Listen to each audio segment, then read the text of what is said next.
Chapter 12. Planting Seeds. Among people learning to respect our earth home, you will find many gardeners. Gardening can be an empowering action and a deep experience of partnership with the non-human world. Here are some stories and reflections on gardening as if earth mattered. Gardening, co-creating with the non-human world. From someone who hasn't managed it well, an invitation to grow food. A monk's gift. My garden nurtures seeds from a variety apparently hundreds of years old. Perspective. Growing food anywhere. Jane can grow food anywhere, and so can we. Growing a native gardener.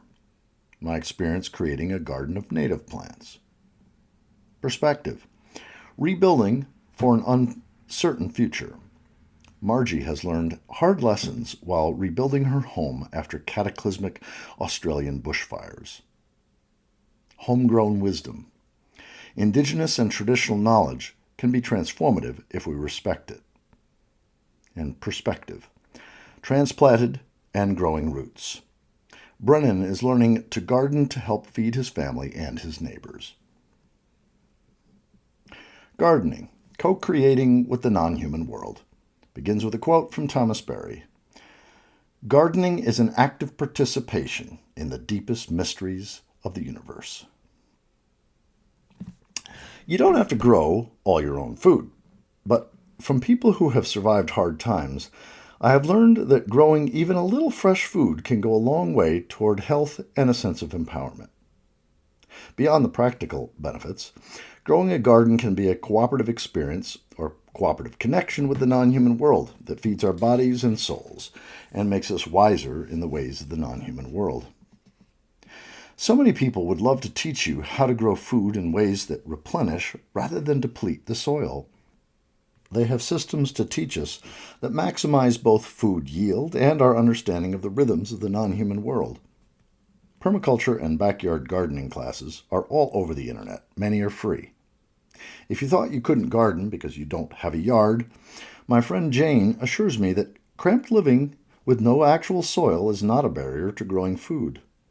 A few pots of herbs, an avocado pit, or some green onion bottoms can contribute a spot of green on the kitchen windowsill.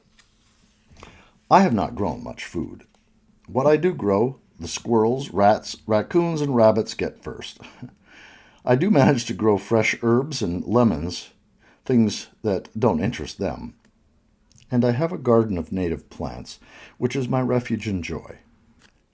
For a long time, inattentive as I can be, I believed I was a lousy gardener.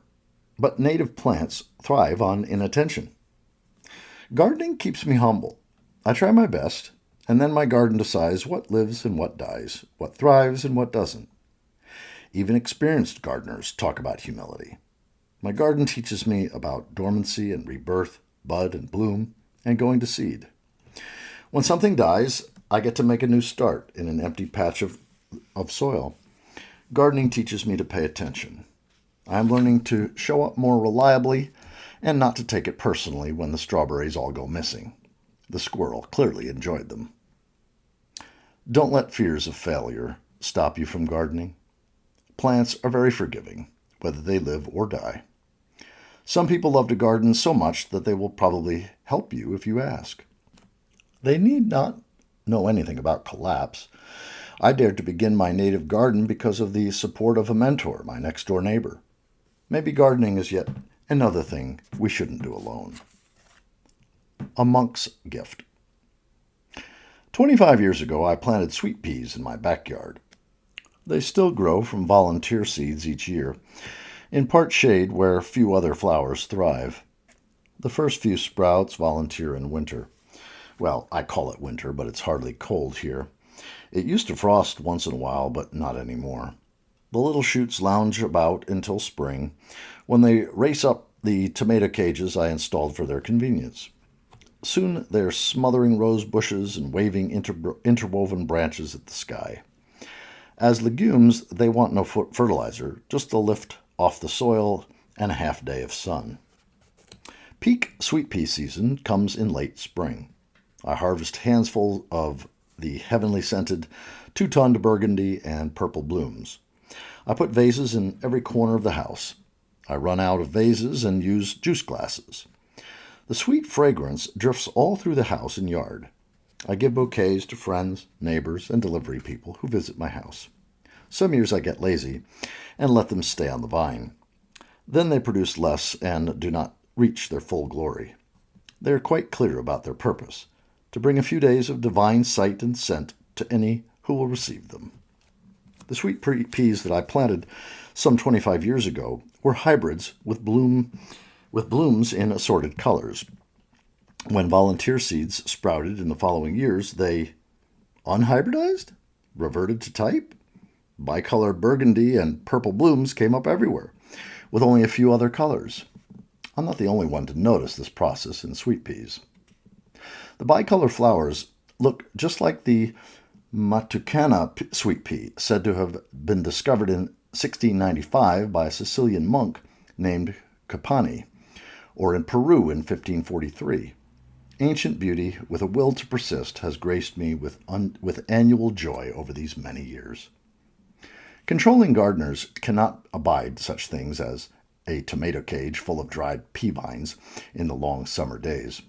The pods snapping open and spraying little brown balls like shot across the patio.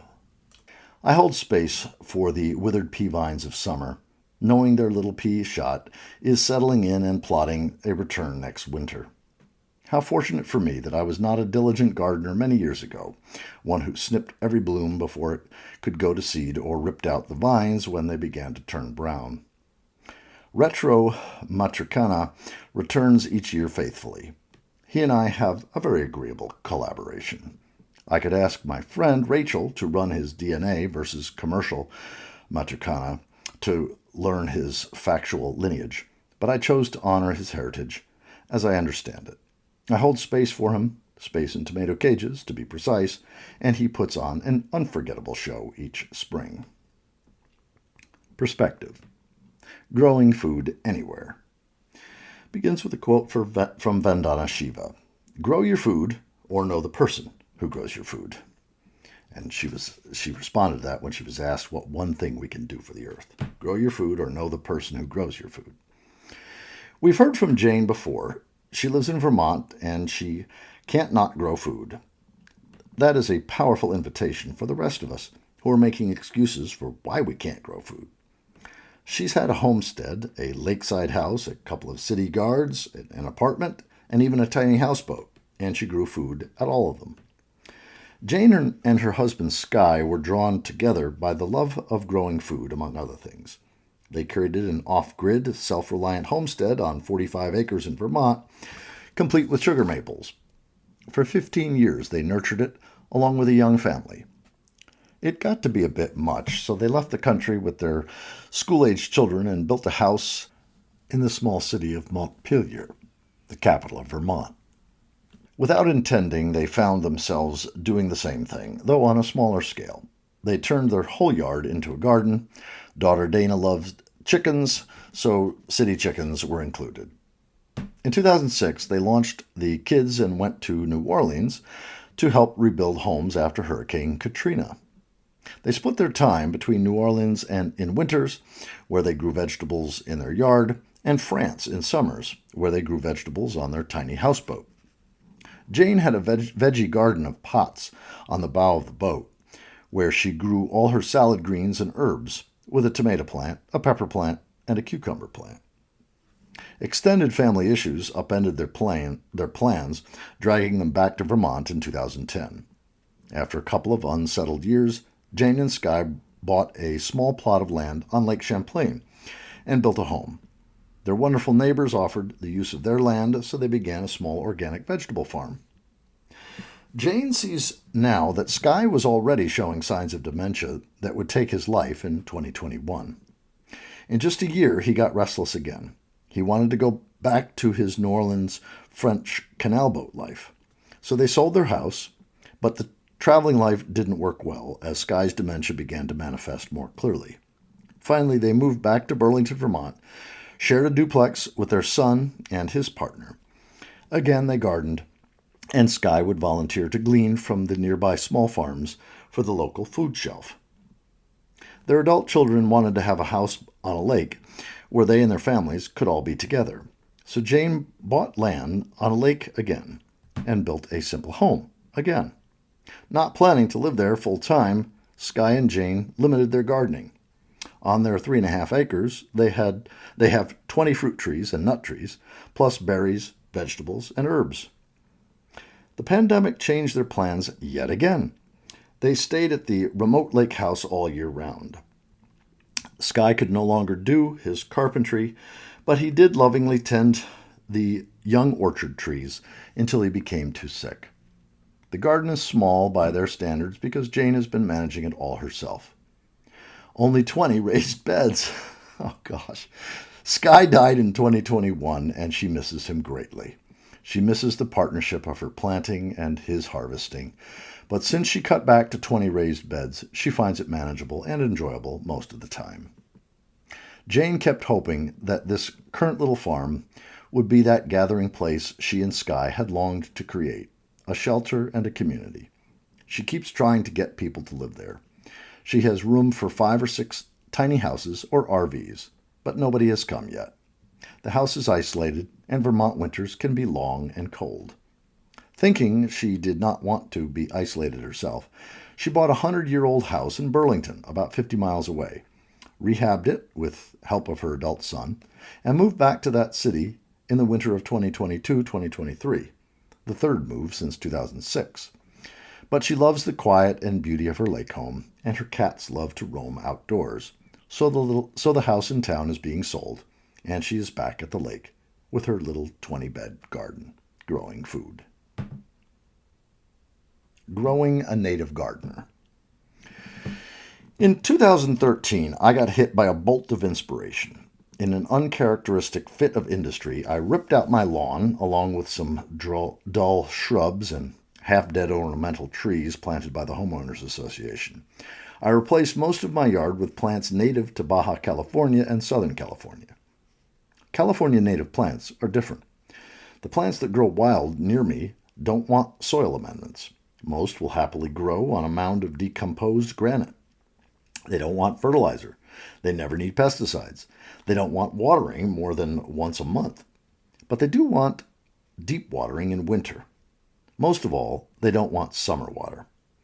California natives evolved in a climate where it almost never rains 6 months of the year, and they have no protection from root rot in warm, damp soil. Most of them will tolerate light to moderate watering once a month, but some will die from even this much water. Planting native plants is a different process, too. No practical native lawn, quote-unquote, exists. We have to think outside that lawn box to avoid wasteful water use and pesticide and fertilizer runoff that pollutes our bays and oceans. Lush, weed-free lawns are one of the largest sources of urban-suburban water overuse and pollution in our area. California native gardens get no love, I've often heard. Quote, I have a native garden. I look for native plants in that garden and sometimes find a couple. The rest are from deserts or Mediterranean climate areas around the world, not from California.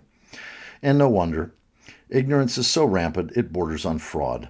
I once walked into a plant nursery near my home and asked, where are the native plants? The staff member pointed me to a large section of low-water plants. In the whole section, one plant was native to California. Natives root deep and take a while to express their potential. Many go dormant in the summer, and some look quite dead, so your neighbors will object to your weeds, and any gardener you try to hire will yank them out. They're so misunderstood. Imagine if we insisted on uprooting every plant that goes dormant in winter. Natives feed birds, insects, and animals. On a minimum of water and no fertilizer or pesticide, their subtle beauty offers a deep connection with the rhythms of nature that are feeding my soul 10 years later. For 2 years, I lived across the country to follow Scott's work. The garden did fine despite getting water only once every 6 weeks. But I miss my home and my garden terribly. It seems I have been growing roots in that garden too. For a while now, I have been doing weekly earth-listening meditations in my garden. The plants speak wisdom to me. More precisely, I realize things when I contemplate them. But I like to give them credit. Many times I have heard them relaxing. Industrial consumer society calls that slacking off. They beg to differ. Leave me alone for a while. Let me be dry. Let me lose some leaves and get a bit scruffy. I don't know. I know I don't look great now. Sure, go ahead and trim me. Do not expect me to be like the imported or overwatered furniture plants that look the same all year round." Unquote. I think of the ever-blooming garden borders at spots in my city, where hired gardeners rip out and replace the plants from one season to the next, so that we never have to drive by a plant that is not at peak bloom. Then I think of the young adults I know who go to work after college for big-name tech companies in California for a few years until they too are used up, discarded, and replaced with new college grads at the height of their bloom. I prefer the wisdom of plants native to my area. Bloom in your season, and when adversity hits, allow yourself to be dormant, hunker down, and grow deep roots. Perspective. Rebuilding for an uncertain future. Margie and her husband are rebuilding their home and garden after the black summer fires in Australia that started in late 2019 and kept raging into 2020. 73,000 square miles of wildfires decimated ecosystems across Australia, and billions of animals died. Half of Margie's island home also burned. For months, fires raged nearby until a firestorm finally roared through her property and her community, destroying her home and farm and 88 others in its path. Rebuilding has been slow, with virtually no support from the government. In her book, Fire, A Message from the Edge of Climate Catastrophe, Margie details her community's heartbreaking experience of barriers to recovering and rebuilding after disaster, largely due to governmental negligence. She's committed to growing food as part of rebuilding. In her words, quote, "In the wake of this disaster, I am focused on building up our capacity to grow more food than we need and preparing to survive as long as is feasible. We know the wildfire will come again, and probably inside the next decade. I do this not for myself, but to be here to protect what remains wild and innocent of this travesty. The birds, trees, animals, insects, for as long as I can. I see my role now as giving their lives space until I can't hold back the tide any longer. I know it's a lost cause, but every life lived is precious and to be treasured. I know I can't do this alone, so I'm investing in close relationships with people who share my worldview. I am fortunate in that my partner and I are 100% in agreement about what's happening, our role in it, and our ability to affect change. Like so many of our neighbors, we are also rebuilding absolutely everything after a wildfire decimated our world. Am I being pure and sourcing 100% recycled goods in that rebuild? No. But I did spend 30 years living that life before the wildfire. Now I need a home and infrastructure, and I don't have the energy or resources I once did to walk against the tide. The home we've rebuilt is very small, essentially a one-bedroom house. But we've put up one large steel shed, and another will go up in a few months. We need this space to house equipment and for food processing. We have consciously gone 100% off the grid for power. We were already 100% water self-sufficient. Very little wastes leave our farm. Very few inputs come onto our farm. We are making do and mending what we can. We no longer fly anywhere and refuse to be drawn back into that world for work. Although there will be a few domestic flights this year that we will offset as best we can by planting trees across our farm. Before the fires, we grew and processed a lot of our own food, and already we're back to about 40% food sufficiency. But it takes time to build food production infrastructure. By the end of 2025, we will be growing and processing 95% of it, including grains and legumes, if we last that long. The only reason we're not at that stage right now is that the entire garden and everything we had before was destroyed in the fire, and it's taking 2.5 years to rebuild and replant, and nut trees take time to grow. What food we buy is organic and usually bulk, but not for virtue's sake. It's what we've always done, and we prefer it. Will any of this make any difference to the outcome? Absolutely not. We know that. These are choices we make because they feel right for us, and it sets us up to be able to do what we can to extend the lives of the wildlife that surrounds us, for as long as that is possible. Homegrown Wisdom. Quote from Grace Lee Boggs. We never know how our small activities will affect others through the invisible fabric of our connectedness. When modern people try to use wisdom that has been in the keeping of traditional and indigenous peoples, the transfer often does not go well. Ideally, transplanting that kind of wisdom is done with the utmost respect and care, with attention to place, process, and relationship. Uprooting it from its context can transform it from wisdom and healing to folly and harm. A sincere attempt to fully respect a sense of place, process, and relationship makes the whole endeavor so much more helpful. And it can transform the adoption of native practices into the transformation of people. Isn't that a better goal? Let me give you one example, near to my heart, of unintended consequences and a proposed remedy. Salvia apiana, white sage, is the plant of choice used for smudging ceremonies all over the world.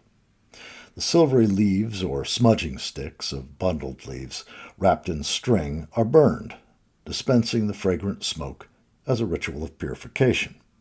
What a lovely and healing idea! The range of Salvia apiana is limited to fragile hillsides in coastal Southern California and the northwestern corner of Mexico. Yet it is now burned all over North America and the world. I am told it's routinely used in schools in New Zealand.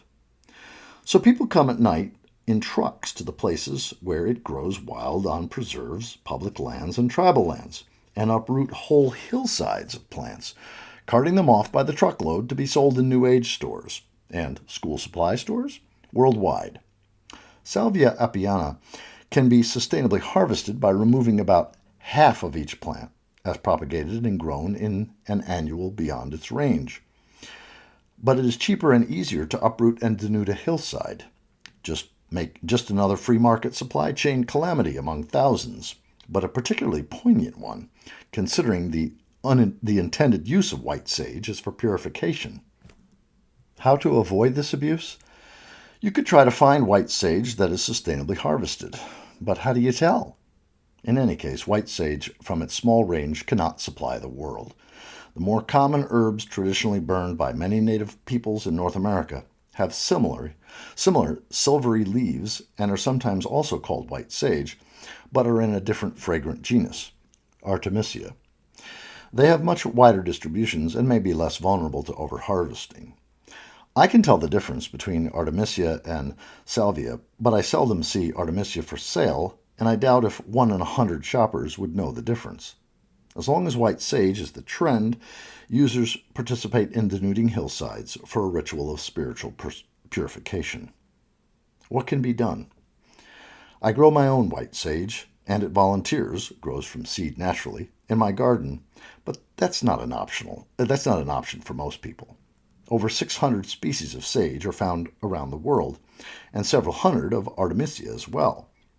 What if people found out, through study or experimentation, which smudging herbs grow in their local area or in their garden, and used those instead? When a plant is homegrown, the process of growing it matters as much or as more than the final product. Rituals do not start when the ceremony starts, nor do they end when it closes. The product cannot be separated from the process, and the process is our lives, lived in connection with our earth home. Perspective. Transplanted and growing roots. Brennan lives in rural Massachusetts with his wife and 2 sons. He is a coach and a trainer, mainly working online so that he can spend time with his kids and his garden. Brennan remembers Earth Day when he was young. Once a year, his school had a recycling push and associated festivities. That show had him believing that we face challenges, but we've got this. As a child, he lived in a suburban setting with a family that was not outdoorsy. But something in him had always longed for the outdoors. Maybe that came from reading My Side of the Mountain, the book that his sixth grade teacher gave him as a gift on his elementary school graduation, and that he has given to his son. Something lived within him that he hopes lives in everyone, that desire to reconnect with the non-human world. He likes to say that we are an expression of life wanting to life, a phrase that he got from Alan Watts. He received an invitation to read a paper by Jem Bendell. That was it, he said. I read the article immediately. I read all 36 pages. He realized my children might not live to the age of their natural death, and certainly they won't live with the level of comforts and security that my ambitions have been out to provide for them. He started the grieving process. He began to cherish his preschool-age kids, as well as trees and waterways, in a different way. Because his wife's job was taking them to a more rural area, they were able to find a house with a big enough lot to produce food for themselves and for their neighbors. They made sure that they spent less on square footage and more on growing space with good sun exposure, good microclimates, good woods, and good water access. They were at their second anniversary in this home when we spoke. Brennan has found it a privilege to steward this land. His family grows annuals in the front yard. The food forest and the perennials are getting established in the backyard.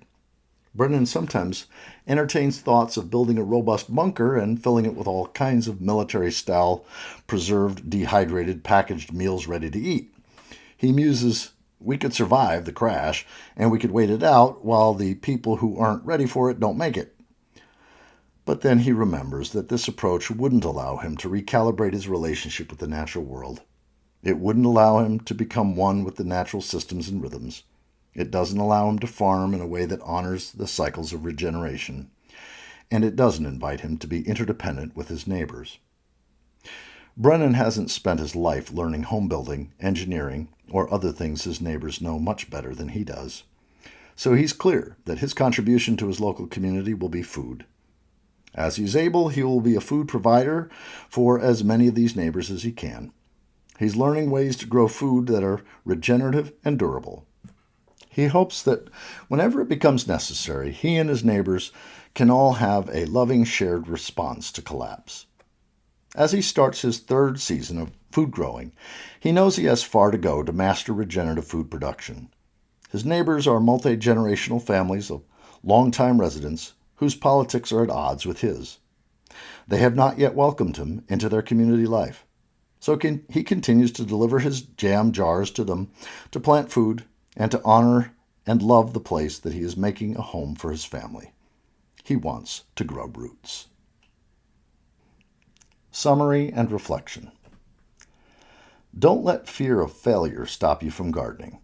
Growing even a little fresh food can go a long way toward health and a sense of empowerment.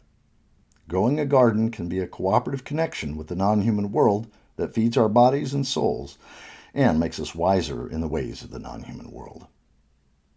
Sweet pea seeds connect me with the past and know how to survive.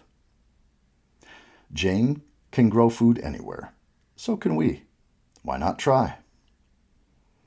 Sometimes a garden wants to get grown. My California native plant garden did, and co-opted me into creating it. Now it guides me during earth listening sessions. Margie knows the future is uncertain after losing everything in the Australian black summer of 2020. But she's rebuilding her home and garden so that she can care for her human and non-human neighbors as long as possible. Wisdom attends to process as much as product. When adopting traditional wisdom, maybe we are the product. Smudge wisely. Brennan has a deep desire to reconnect with the non-human world. He and his family moved to a rural area. He's learning to grow food for his family and his neighbors.